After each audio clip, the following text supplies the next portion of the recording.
Welcome, team. How are you? Doing great, Mark. All together now. How are you? Great, Mark. Doing great. All right. Well, welcome to January 26, 2021. Welcome to the Leaders Who Care series. I'm really happy to have you all here, and each of you, I think, is going to bring a different perspective to the subject of cybersecurity. And as I was sharing, it's easy doing what I do, because if you bring in people smarter than you, which is really easy a lot of times for this, then it usually becomes pretty successful pretty quickly. So I'd love for you to each give a basic intro of yourself, your name, where you are right now, your position, your organization, maybe a little bit about your family, and then we'll chat more. So we'll do the who traveled the farthest. We'll start with who traveled the farthest, and that would be Asha. Please.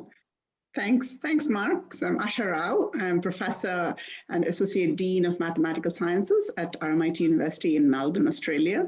And so we are on time traveling. I'm in the 27th of January, actually at 9:30 a.m. ahead of everybody.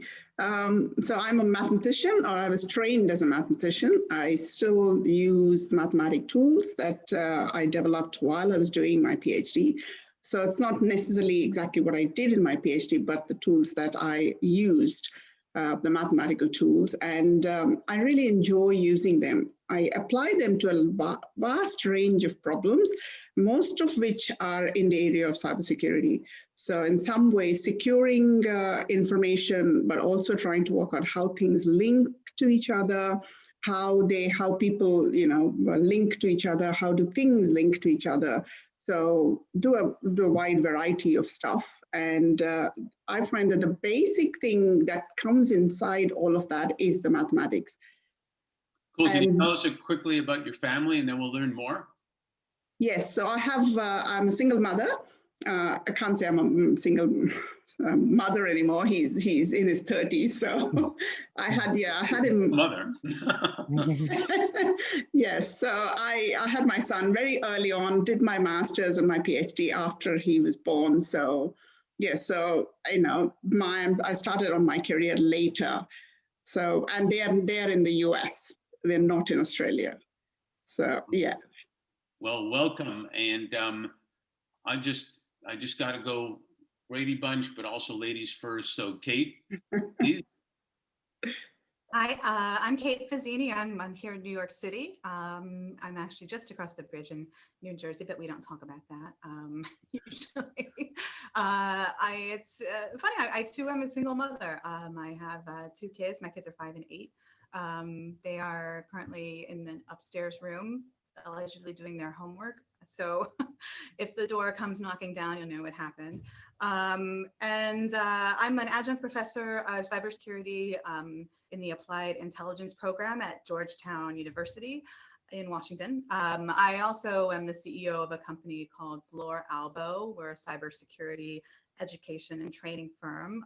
And I'm on the board of directors of a wonderful electronics recycling international company, which you're going to hear about shortly, I think. Well, man, she made it easy, huh? John, your turn. Yeah. My name is John Shigarian. I'm in Fresno, California. I'm the executive chairman and co-founder of ERI, Electronic Recyclers International, which we both do electronic recycling. And we also do hardware data destruction in the cyber field. My family is right above my shoulder. That's my wife there. And these are my children, Courtney and Tyler. My wife, Tammy, is the CEO of the company. Courtney and Tyler are both older now. Courtney made me a dad and a granddad, and Tyler, they're both lawyers. So I'm very lucky to have 2 great children, and also the grandfather of now little baby Coco. So our family is getting larger all the time. And you get a discount on legal fees, I gather.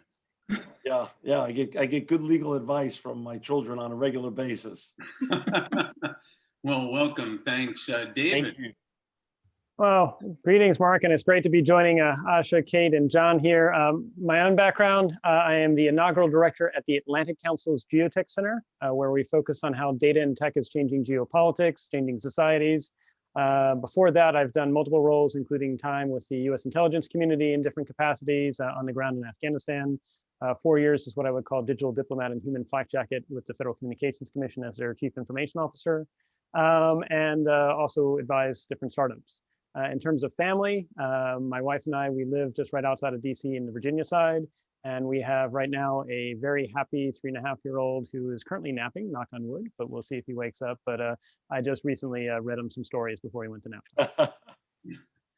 And I got to say, I've followed David's journey to some degree when he adopted that Yes. young boy, and it's a lovely story, and really good stuff.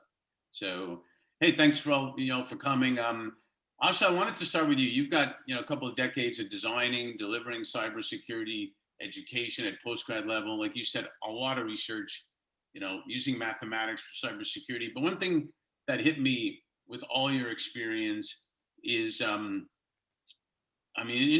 money laundering, all sorts of different areas of cybersecurity. But the thing that really hit me was how you talk about the soft skills in cybersecurity. And we'll get to that in a bit. But with respect to all that, I want to ask you, why do you do what you do?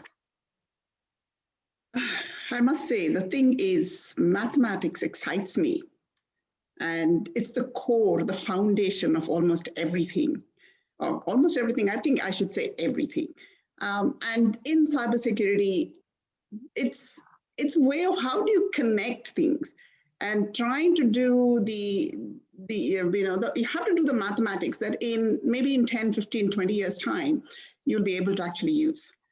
For tech to go forward, for science to go forward, mathematics has to do the groundwork, and that groundwork has to be done say 10, 20, 30, even maybe 60, 80 years earlier. And that's what excites me, just trying to find the mathematics and stuff. And sometimes it's just the logical thinking within stuff. That is what excites me. So seeing, and the more I do it, the more I'm fascinated by how mathematics underpins everything, how it sits there. I suppose I could say that it calls to me. That sounds so spiritual or something. But yeah, that's why I do every day. I get up sometimes and I think, oh my God, I have to do so much of admin, and then I look at it and it's these little things, talking to somebody about the mathematics in something or how things work. That's what gets me up in the morning. Do you look at the whiteboard and the blackboard like you see in those movies, and all these numbers pop up and pi pops up and all that stuff pops up, or what? Yeah, which reminds me, back in, I think it was 1996, they did a remake of for television of On the Beach, Neville Shoots, but they changed it slightly. And I was asked to do the mathematics behind that, to look at convention currents and stuff like that. And I had to write it on the Perspex glass.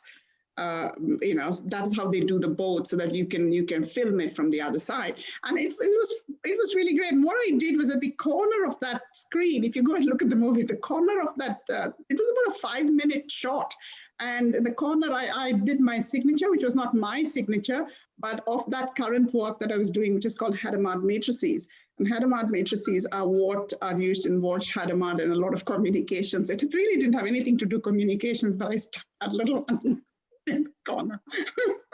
I know one guy that can probably translate that, and that's David for sure. I don't know if you guys probably could too. I know David. Oh, I think Asha was leaving her little mark. Asha was here is what she was doing. That was great.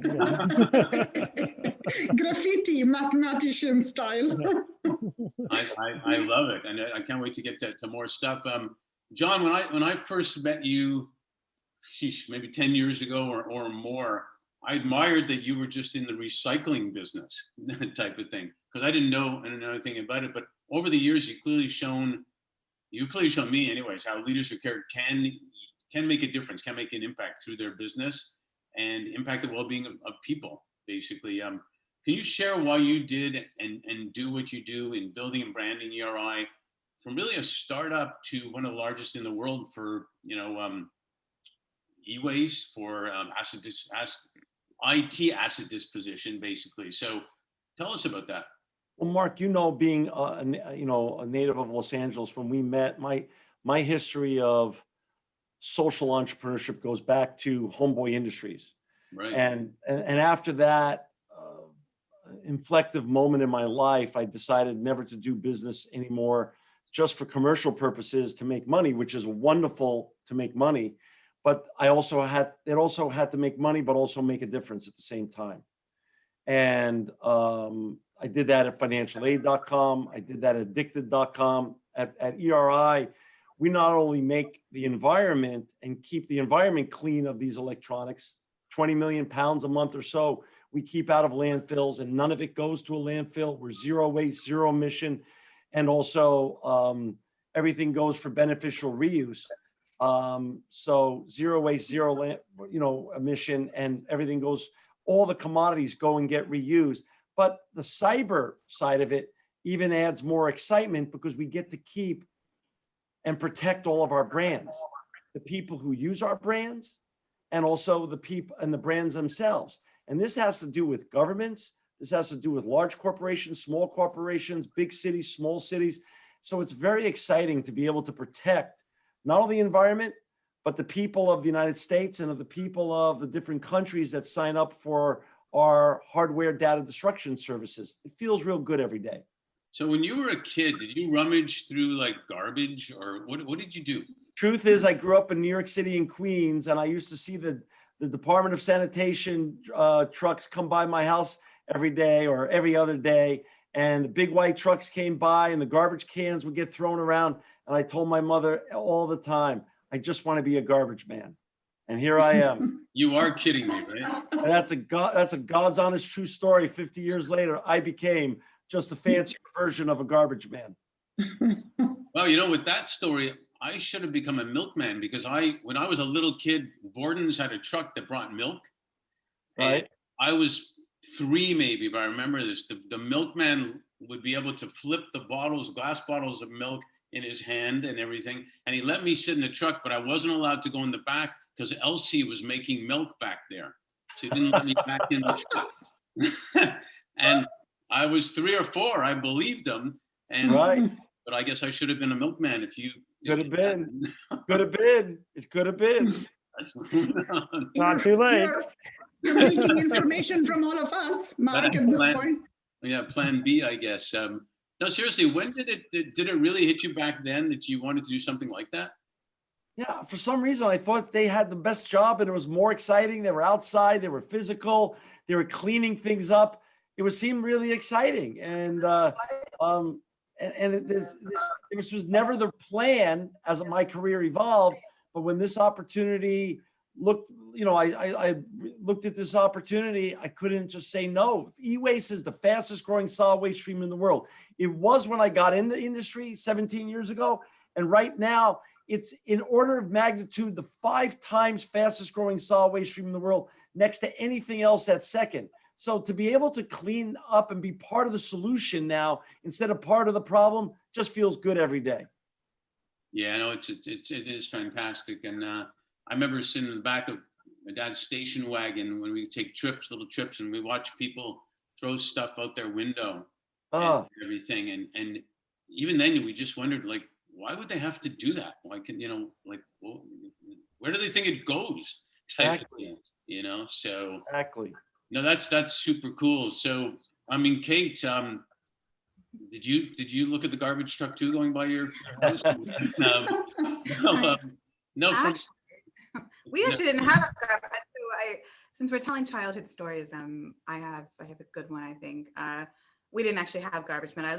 I grew up in Amish country out in Ohio, and I think that I got into cybersecurity like around 9 years old, because you guys probably remember this, but back then there were these, like in the rural areas, you couldn't call one small town over to the next small town without incurring all of these long distance charges. And so I discovered one day at the library that there were these things called black boxes and blue boxes that you could make. And you could just sort of hook these up to your phone. You could use your dial tone in order to make long distance calls to your friends for free. I don't know if AT&T is going to come after me at this point, but this was in the 80s. So, but I became, instantly I was sort of the hero of my group of girlfriends who all we wanted to do was talk on the phone for hours and hours every day. And now we could do it for free. So that was, it was where I really got interested in the space and, how you could sort of hack your way around problems using technology. And ever since, I've just been fascinated with it. And you went from, I mean, you studied English literature, and then you got your master's in strategic cybersecurity enforcement. I can see how that comes from English literature, unless you were reading really good espionage books or something. But how did that flow to like JP Morgan Chase and cybersecurity reporting, and why? Well, I think, it started in college. I went to Ohio State, and I was, yes, an English literature major. I think my goal in life was to like drink my way across England and Ireland. So I accomplished that. But at the same time, I worked while I was in college at a place called Unicomp, which was the university's technology store, the one that bought computers for the Ohio Supercomputer Center. We bought all of the devices for the Ohio State University hospitals. It was a fascinating experience. I worked with a lot of geeky guys. They had all kinds of video game tournaments there in our computer lab. And I was on both tracks almost the entire time. And then I went back and forth. I worked as a journalist, and then I went to JP Morgan. They helped me get my master's degree in cybersecurity, and I worked there for almost 5 years in security operations. I got a front row seat to a lot of really, really interesting stuff. And then after that, I worked as a consultant, and then I got hired by the Wall Street Journal to cover cybersecurity. And so, it's always been going back and forth, but the main goal being just bringing more people into the fold of understanding cybersecurity, their role in it, what they can do, helping people not feel like they're alienated from this topic that seems like it's maybe kind of far off. Yeah, I guess I could see that. Now you're involved in communications training and education, right? Yes. Can you give us a little sense of that? Tiny sense, not a big sense, but that little later. A tiny sense.